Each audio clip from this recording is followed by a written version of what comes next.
Let's try to get some insights from political strategist Malou Tiquia. Ms. Tiquia is also the founder of Publicus Asia, which also does similar surveys. Good evening, Malou. Thanks for Hi, joining good us. evening. Great. Thank you for inviting me. The first thing I wanted to ask you is, we invited you to try to talk about, to do a SONA primer, State of the Nation address. And so let's begin from a bird's eye view. What are you hoping to hear? Of course, we have a lot of, all of us want to hear a lot of things, but what are your top three things that you want the president to address? Well, my top three things are one, it's all economics. One is on inflation, what is the plan of the president on reining inflation, because inflation has an impact on the prices of commodities. Utilities are increasing. The gasoline prices are increasing. So all these things are very important in looking at and dealing with inflation. Second is I'm very particular about salary or wages, because right now the increase of 35 pesos may not redound to a win-win situation for daily wage earners. And third is the job market in the country. We need to produce more jobs because there are more graduates joining the economy. It is graduation season, so it's very important for us to be able to place these graduates and make them productive. Okay. Malua, Actually, that yeah. coincides with the post-Asia results that was released just a week or so Earlier ago. earlier this week, yeah. Controlling inflation, increasing the pay of workers, and reducing poverty were the top three concerns of Filipinos and top three things they wanted the president to address in the State of the Nation. The fourth was more creating more jobs, which was your third Yeah. point. Yeah.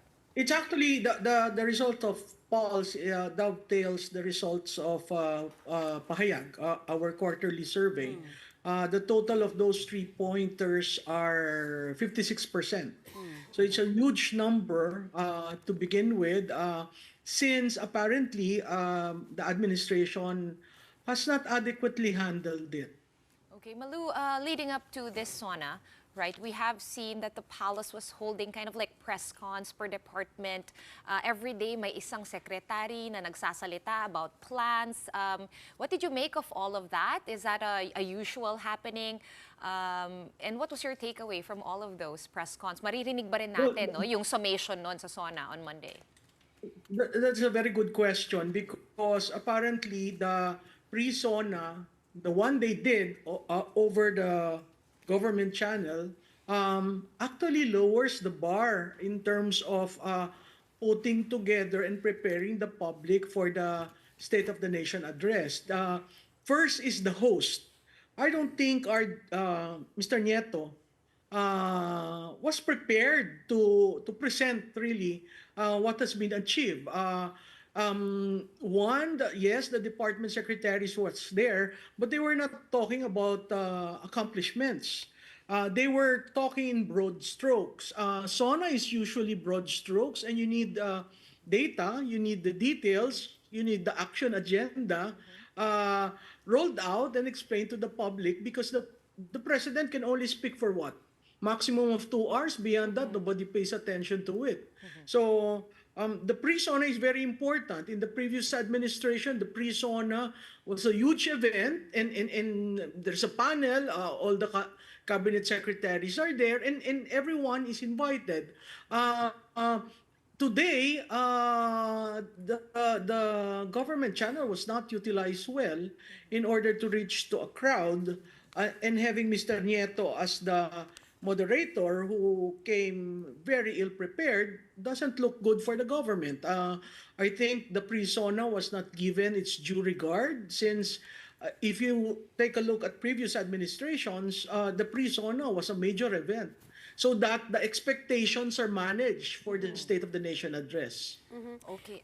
Let me just do a quick follow-up, Riza. I also noticed your tweet a few days ago. I believe you noticed that the LEDAC came before the SONA as opposed to, the usual after SONA. Tsaka magko-convene yung LEDAC. What was the That's thought right. that went behind your tweet? Why do you think that the LEDAC was convened before?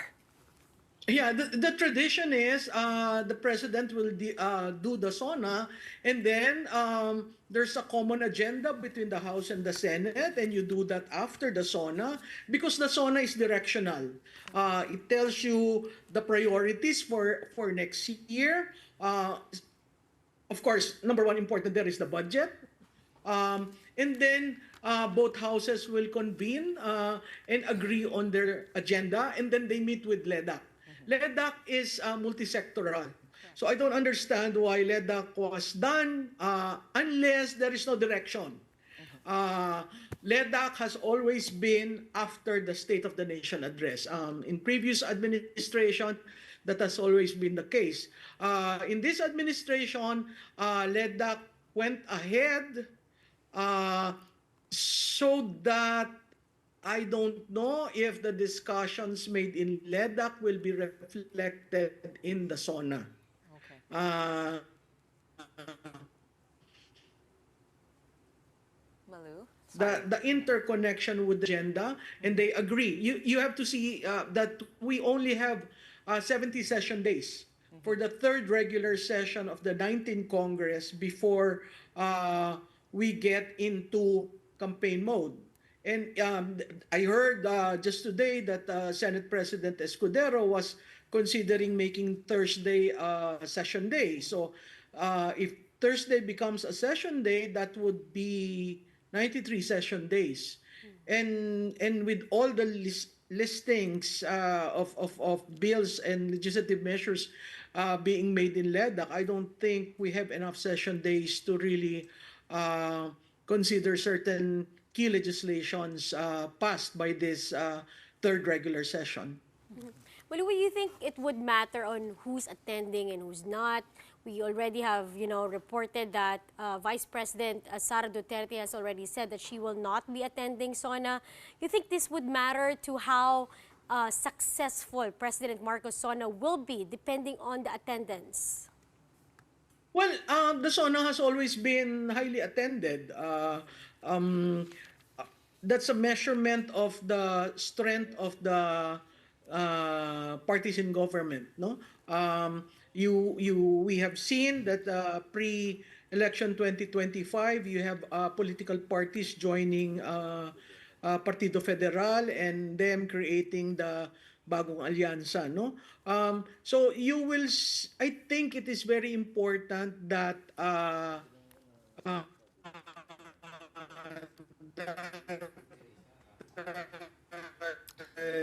They would attend. My only problem there is staging it is very high. It's 20 million, and the 20 million can be used that needed some financial push.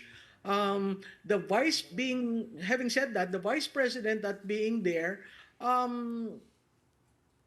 well, it is really the decision of the vice president to attend or not to attend. Of course, she will be missed since the pan of the camera and all this innuendos of the vice president not being present would come into the picture. But I think it will not take away the interest of the public, whether you are there in the halls of Congress or outside watching to see what really is in store for the next year of this administration. This is a third year. It's midterm, and it is crucial because midterm elections are coming. And as you very well know, Malou? Oh dear. I think we've... is think she'll come a back. referendum. Okay. Malu, hi. You're Midterms- coming in a bit choppy. So the You're midterm quite serves choppy. as a Midterm referendum. serves as a referendum on the administration. Is that what you're saying?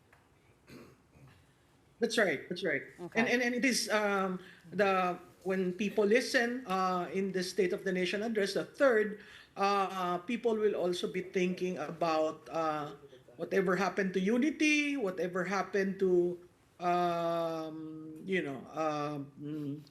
having 20 peso everyone rice? there and coming up with Yeah. their action agenda. Well, you're also a political strategist. What do you think the vice president's next moves will be? I mean, I noted that you've also previously said that you think she might be more forthcoming now in how she speaks about the administration. So, what do you think her next moves will be? That's right. I think she has been forthright right after resigning as DepEd secretary. I think she will. The reason why viewing the SONA from afar, outside the political noise, can actually be very good for her to take stock of where she wants to bring her institution, the Office of the Vice President, in relation to this administration. I, I don't think she will readily jump into being the opposition. I think that will be a calibrated move, and she has, because she has to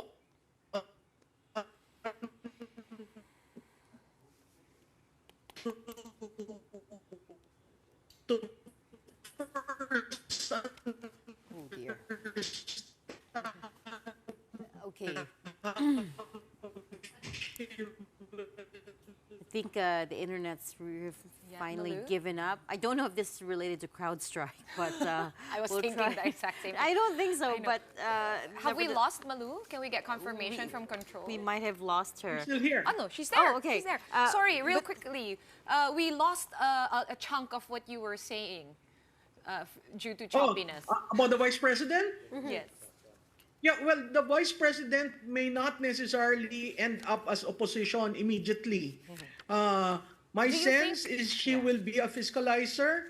Her being out of the noise, the political noise in the House of Representatives, and looking it from a distance allows her the ability to understand and sync in her mindset what the president is going to say on Monday.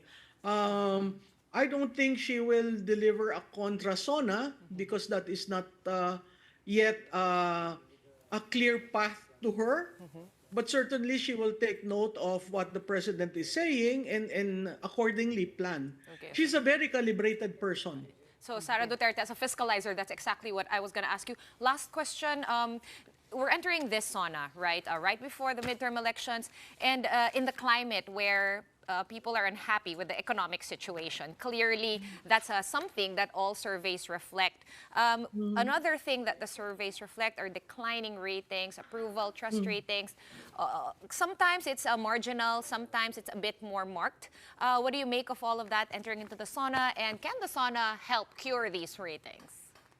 Well, one, voters are angry. That's why the base are melting. Second, I don't think the SONA will cure that anger unless there is action. You see, SONA are all rhetorics. SONA is all about optics. It's about being able to put together the messages and address it. The bigger audience, good leaders would always look at those outside of the halls of Congress as being the target audience. Weak leaders would pander to those in the plenary. So that we will have to see when the president delivers his third SONA. But again, I will kind of go to voters being angry, and all surveys show that kind of result. They want action. They do not want rhetorics, optics. They want solutions to problems. And certainly they want a future that is guaranteed by a strong government.